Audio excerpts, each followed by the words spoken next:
Ассалаумағалейкум. Менің есімім Рауан, заң қар компаниясының қызметкерімін. Нені айтқым келіп отыр?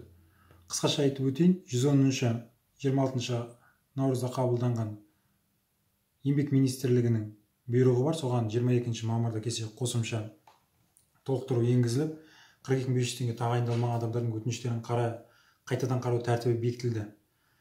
Енді адамдарда көп сұрақ туындап жатыр. Ол жерде енді заңгерлердің өзі оңай емес түсіну бұл қаулыны, бұл бұйрықты.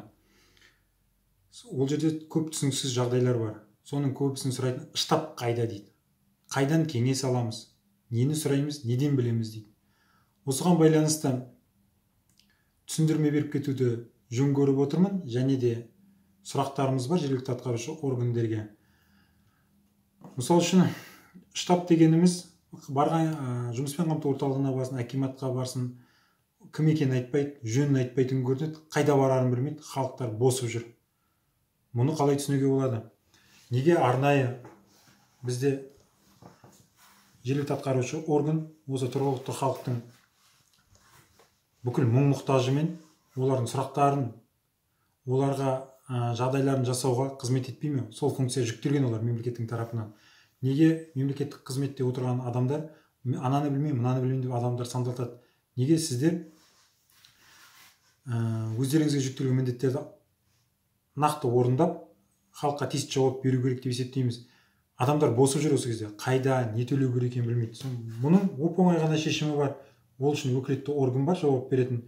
Яғни, мына кеше берген түсіндірмелерінде штаб деп айтқан, ол штаб жергілікті жердегі жұмыспен қамту орталықтары ол. Басқа еш нәрсе емес. Қазір мен ашып қарайын заңнан. Мына жерде заңнан деп қой, жаңағы неден, бұйрықтан. Жұмыспен қамту мәселелері жөнінде жергілікті орган аудандық штабтың жұмыс органы болып табылады.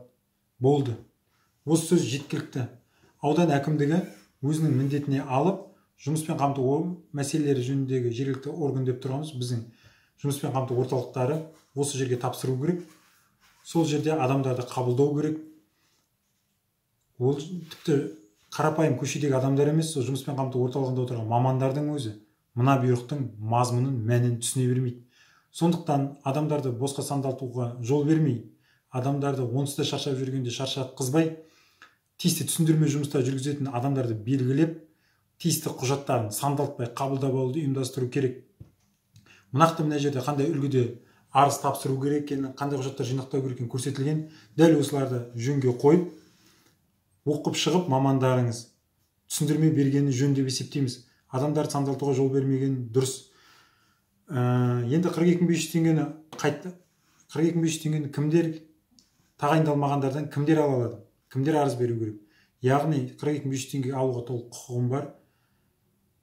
Бірақ маған тағайындалмаған, негізсіз бас тартылған дейтін адамдар осы бұйрыққа енгізілген өзгертулерге сәйкес тиісті өтініштерді тапсырады. Мына жерде тағы да бір қызық жайттар бар енді. Жұмыс беруші тапсыру керек деген, оның бәрін олар қайдан біледі? Сондықтан жалпы министрлік бұл қаулыны, бұйрықты қайтадан қарап, жеңілдеткендері дұрыс. Барлығын жұмыс берушімен байланыстырмай, өздерінің қолдарында тұр, былай айтқанда. Барлық мәліметтер біздер электрондық үкіметті құрып келе жатқанымызға бірнеше жыл болды. Барлық мәліметтер жұмыспен қамту орталығында негізінде бар. Біздің ЖСН-імізде, жеке сәйкестендіру нөмірімізде қайда жұмыс істейтініміз, кім екеніміз, немен айналысатынымыз, немен шұғылданатынымыз, отбасылық, материалдық жағдайымыз, еңбек жағдайымыз бәрі көрініп тұр. Осыларды негізге алып, министрлік, еңбек министрлігі тағайындалмай қалған адамдардың барлығын қайтадан арыз тапсырғызып, сандалтқызбай, оп-оңай жүйеге қойып, бір айдың көлемінде тағайындалатындарын анықтап, тағайындалмайтындарын анықтап, жіктеп, тағайындалатындарына ақшаны аударған жөн. Әйтпесе тағы да сарсаң керсең, тағы да сандалу. Халық бір түсінбей шаршаса, мемлекеттік органның қызметкерлері күнде өзгеретін мына 110-шы бұйрықты тағы түсінбей шаршап жатыр. Оларға да былайша айтқанда жұмыспен қамту орталығының қызметкерлерін, мамандарды түсінуге болады. Тілі өте ауыр жазылған, түсініксіздеу, ол мынада жазылған, мына бұйрықта жазылған тілмен халыққа түсіндіру оңай емес. Қандай құжатты қалай кім дайындау керек екенін, өздері де білмейді, әлі көрмеген, практикада жоқ нәрселермен бетпе бет кездесіп жатыр. Ал мұны оп оңай шешуге болады. Жаңағы өздеріңіз сұрап тұрған мәліметтердің барлығы өздеріңізде бар. Сол мәліметтермен адамдар шашатпай жіберуге болады. Енді қарапайым халық енді мұндай жағдайда не істеу керек? Жұмыспен қамту орталығына барсын. Сол жерде арнайы адамдарды отырғызыңыздар. Барлық сұрақтарына біртіндеп жауап беріңіздер. Айқай шуға жол бермей, кәдімгідей отырып 7-8 операторды отырғызып қойып, келсін, түсіндірсін. Оп-оңай ғой. Тағайындалмады деп келіп тұр адам.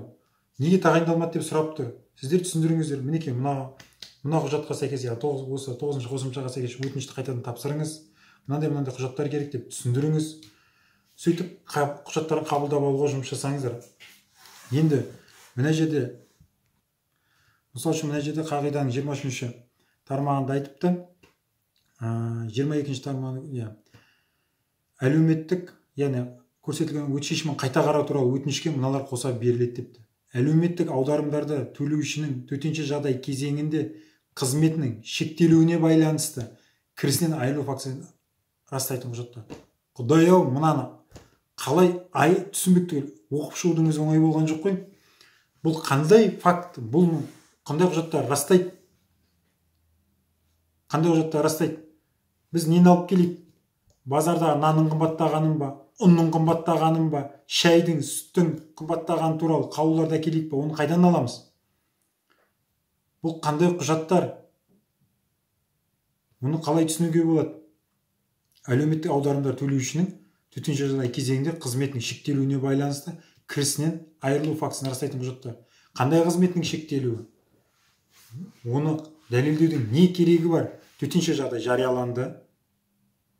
Оның төтенше жағдай жарияланған кезде барлық адамның қызметі шектелді. Төтенше жағдай жарияланғаннан кейін ешкімге құпия емес, тауарлардың бағасы күрт жоғарылады. Мемлекеттік қызметкерлер, мамандар қанша базарды аралап түсір дегенмен нарық өз дегенін істеді. Одан артық не дәлел керек? Адамдардың қызметінің шектелгеніне, олардың табыстарының төмендегеніне мұнан артық дәлелдің керегі жоқ. Енді қараңыздар, екінші бөлігінде салық декларациясын тапсыру керек депті.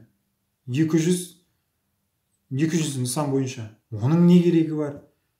Оны қалай? Оны алам деп тағы да жүреді ғой халық сандалып. Енді осының бәрін түсіндіріңіздер, қолдарыңыздан келгенше түсіндіріп, осылай құжаттарды жинақтатқызып қабылдатуға жұмыс жасаңыздар.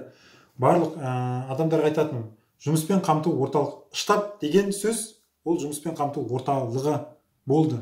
Мына жаңағы біздің қарап отқан жұмыспен қамту мәселелері жөніндегі жергілікті орган аудандық штабтың жұмыс органы болып табылады деп айтқан 110-шы қағидада 26 наурызда бекітілген болды. Олар бастарын алып қаша алмайды, штаб деген біз емес деп. Олар өздері де біледі оның штаб екенін. Сонымен біз нені сұраймыз?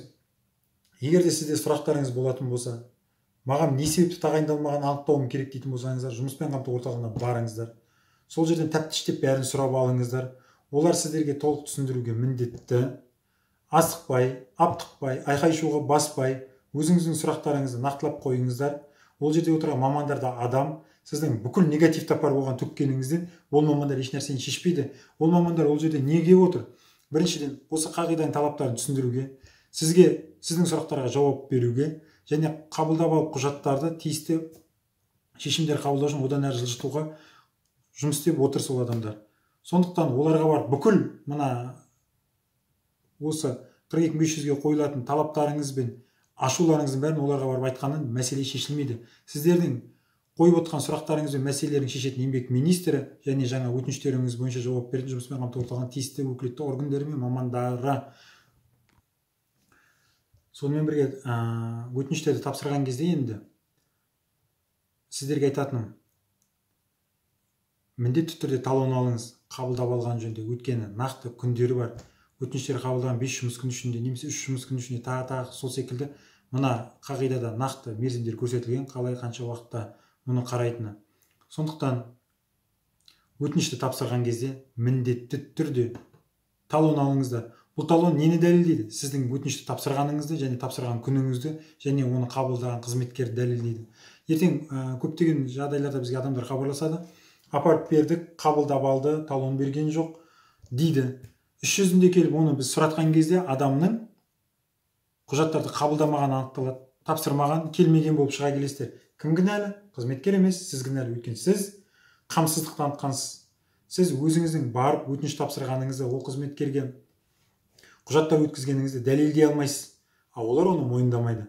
Сондықтан мұндай жайттарға жол бермес үшін құжаттарды тапсырған кезде жұмыспен қамту орталығына, жаңа штаб деп отырмыз ғой, соған міндетті түрде талон алыңыздар, талонды талап етіңіздер, орындарыңыздан тұрмаңыздар.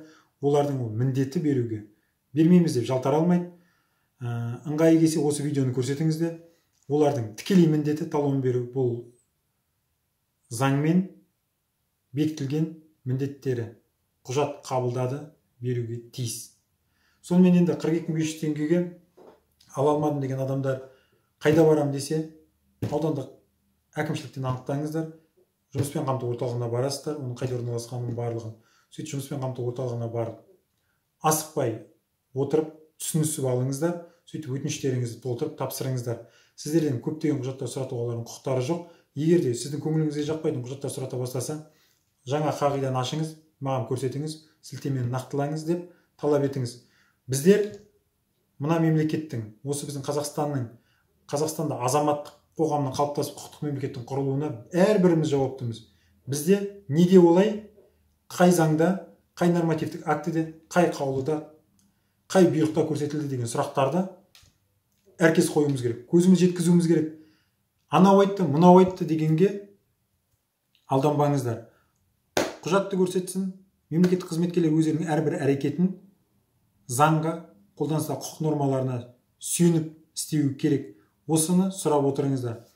Сонымен 42.500 теңге ала алмай қалған ағайындар, сіздерге бас тартылған жағдайда өздеріңіздің тиісті осыны 110 қағидада көрсетілген талаптарға сәйкес өтініштеріңізді тапсырып штабқа, штаб деген жаңа жұмыспен қамту орталықтары, осыларға тапсырып жауаптарын күтіңіздер. Қайтадан шығу керек, олар қайтадан тексереді. Түрлі себептермен отказ болған шығар, бас тартылған шығар, соны қайтадан қарап тексереді.